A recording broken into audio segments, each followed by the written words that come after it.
हरे कृष्णा। सभी वैष्णव भक्तों को सादर प्रणाम है। तो एकादशी का प्राकट्य किस प्रकार से हुआ, कैसे एकादशी का प्राकट्य हुआ, तो देवी एकादशी की कथा क्या है, ये सभी संपूर्ण जानकारी आपको इस वीडियो में मिलेगी।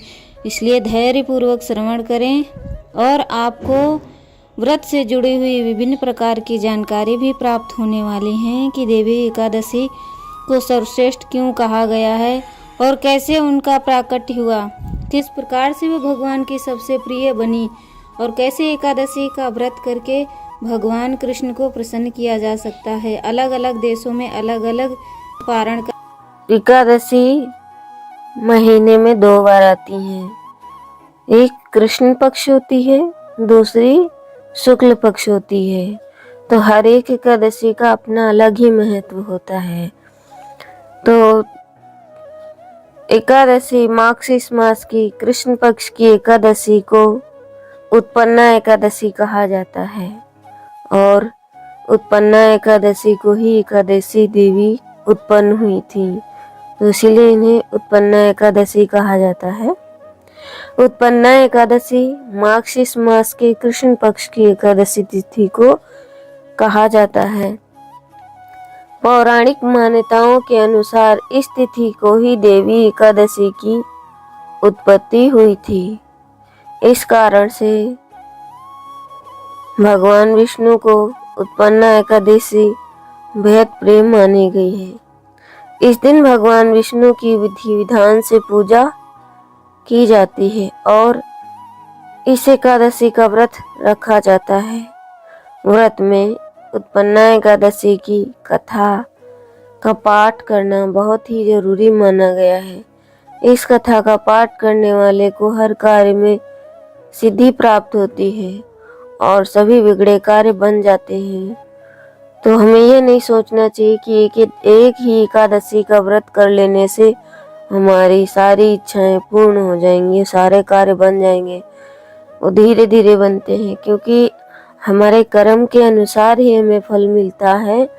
इसलिए कभी ये नहीं सोचना चाहिए कि हम तो कब से एकादशी का व्रत रख रहे हैं और हमें फल भी नहीं मिल रहा है।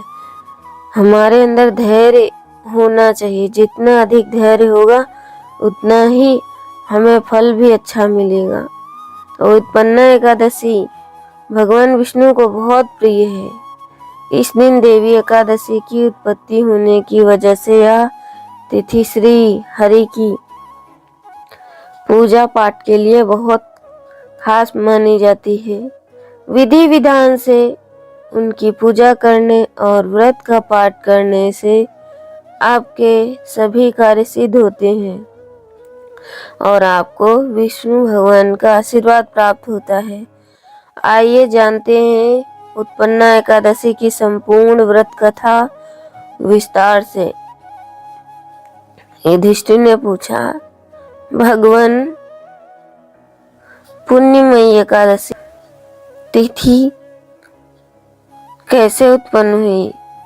इस संसार में एकादशी कैसे उत्पन्न हुई? इस संसार में क्यों पवित्र मानी गई है तथा देवताओं को कैसे प्रिय हुई? श्री भगवान बोले, कुंती नंदन, प्राचीन समय की बात है। सतयुग में मुर नामक दानव रहता था और बड़ा ही अद्भुत, अत्यंत रौद्र तथा संपूर्ण देवताओं के लिए भयंकर था। उस काल रूपधारी दुरात्मा महासुर ने इंद्र को भी जीत लिया था।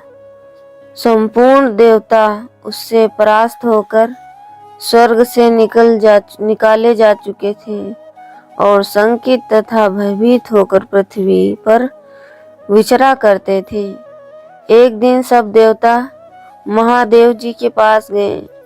वहां इंद्र ने भगवान शिव के आगे सारा हाल कह सुनाया।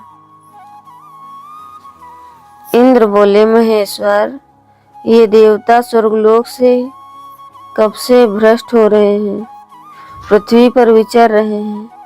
मनुष्यों में रहकर इनकी शोभा नहीं होती। देव, कोई उपाय बतलाइए, देवता किसका सहारा लें? महादेव जी ने कहा, देवराज, जहाँ सबको शरण देने वाले, सबकी रक्षा में तत्पर रहने वाले, जगत के शरण देने वाले, सबकी रक्षाएं तत्पर रहने वाले, जगत के स्वामी भगवान गरुड़ध्वज विराजमान हैं। वहां जाओ, वे तुम सब लोगों की रक्षा करेंगे।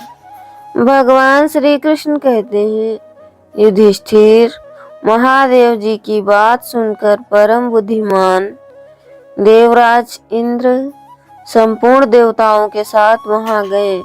भगवान गदाधर क्षीर सागर में जल में सो रहे थे। उनका दर्शन करने इंद्र ने हाथ जोड़कर स्तुति आरंभ करी। इंद्र बोले, देवेश्वर, आपको नमस्कार है। देवता और दानव दोनों ही आपकी वंदना करते हैं। पुंडरीकाक्ष, आपके दैत्यों के शत्रु हैं। मधुसूदन, हम लोगों की रक्षा कीजिए। जगन्नाथ, संपूर्ण देवता मुर नामक दानव से भयभीत होकर आपकी शरण में आए हैं। भक्त वत्सल, हमें बचाइए। देवेश्वर, हमें बचाइए। जनार्दन, हमारी रक्षा कीजिए, रक्षा कीजिए। दानवों का विनाश करने वाले कमल नयन, हमारी रक्षा कीजिए। प्रभु, हम सब लोग आपके समीप आए हैं, आपकी ही शरण में आए हैं। भगवान, शरण में आए हुए देवताओं की सहायता कीजिए।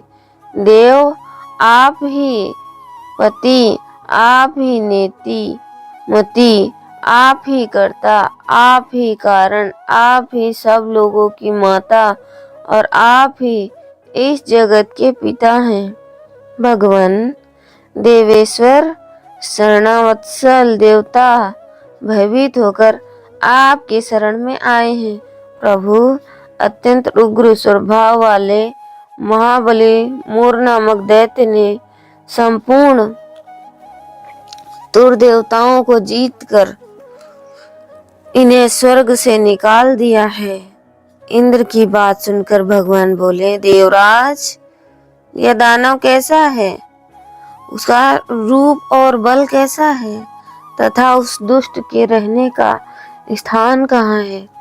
इंद्र बोले, देवेश्वर, पूर्व काल में ब्रह्मा जी के वश में तालजंग नामक एक महान असुर उत्पन्न हुआ था। वह अत्यंत भयंकर था। उसका पुत्र मुरदानव के नाम से विख्यात हुआ। वह भी अत्यंत उत्कट, महापराक्रमी और देवताओं के लिए भयंकर है। चंद्रावती नामक प्रसिद्ध नगरी में उसी में स्थान बनाकर वह निवास करता है। उस दैत्य ने समस्त देवताओं को परास्त करके स्वर्ग लोक से बाहर कर दिया। उसने एक दूसरे ही इंद्र को स्वर्ग के स्थान पर बिठाया है। अनिल, चंद्रमा, सूर्य, वायु तथा वरुण भी उसने दूसरे ही बनाए हैं। जनार्दन, मैं सभी बात बता रहा हूँ। उसने सब कोई दूसरे ही कर लिए हैं। देवताओं को तो उसने स्थान से वंचित कर दिया। इंद्र का कथन सुनकर भगवान जनार्दन को बड़ा क्रोध हुआ। वे देवताओं को साथ लेकर चंद्रवतीपुरी में आए।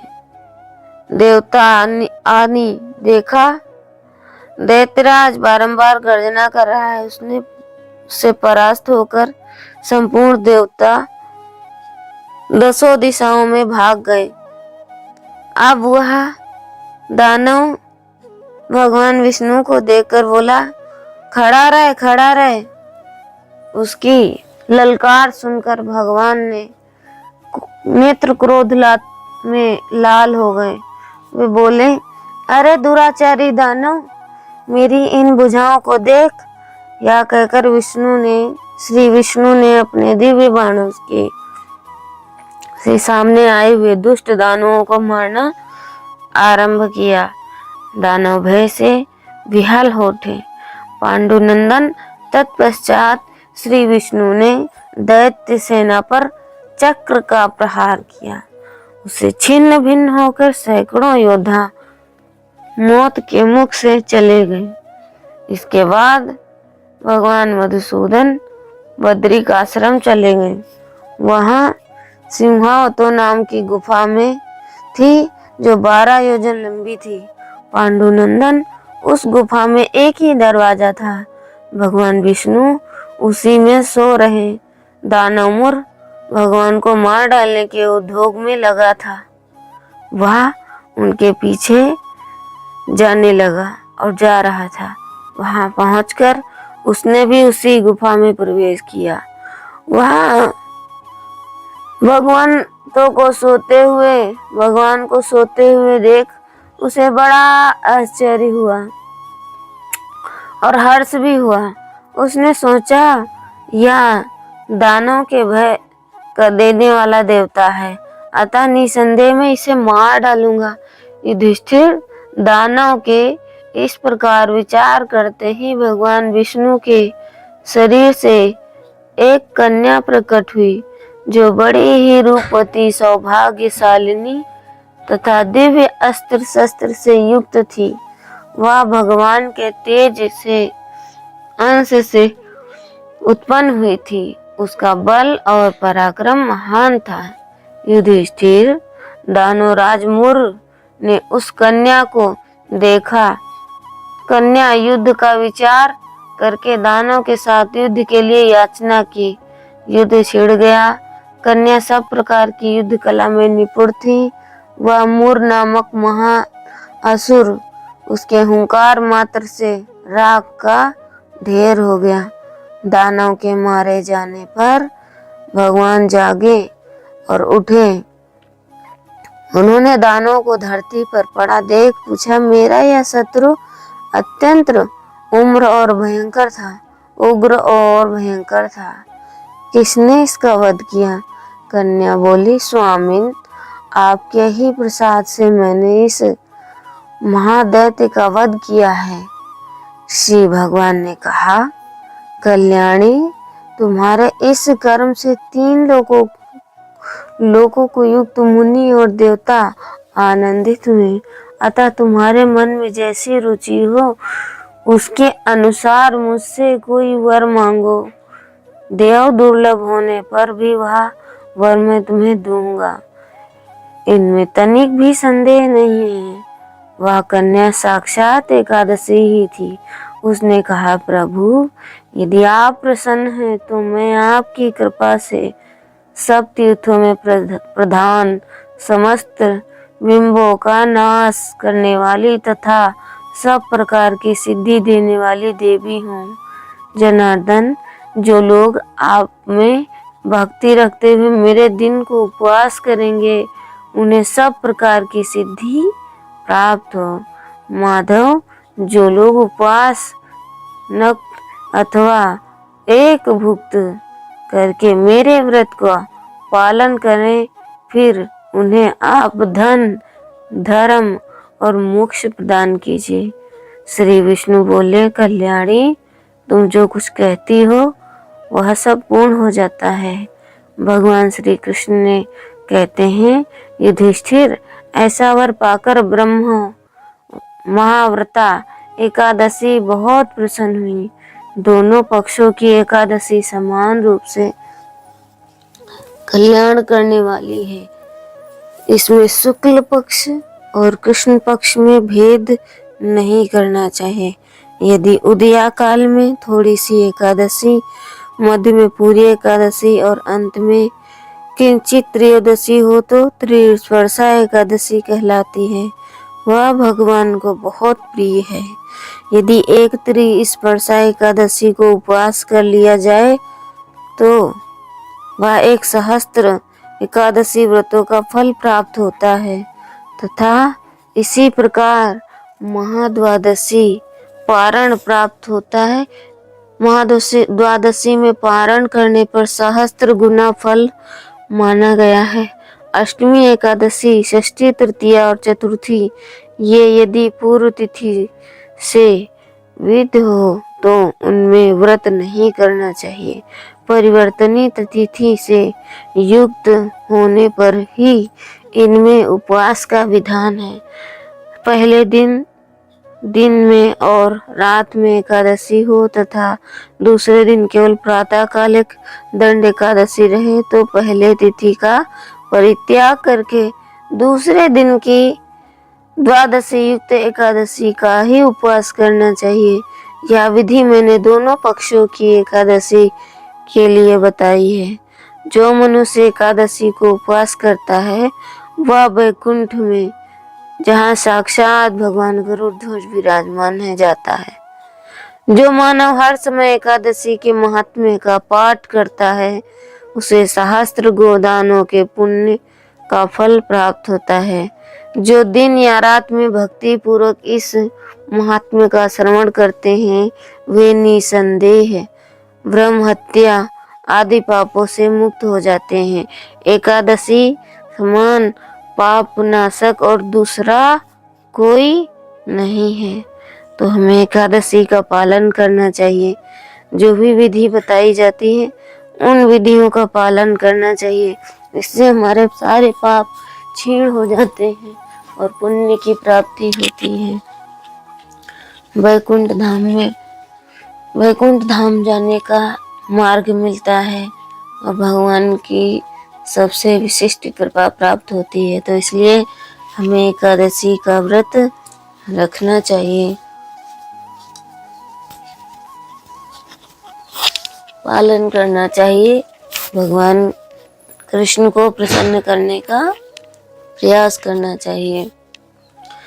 तो भगवान विष्णु को यदि प्रसन्न कर लिया तो सभी दुखों से मुक्त हो जाते हैं और मन में कोई चंचलता नहीं रहती है।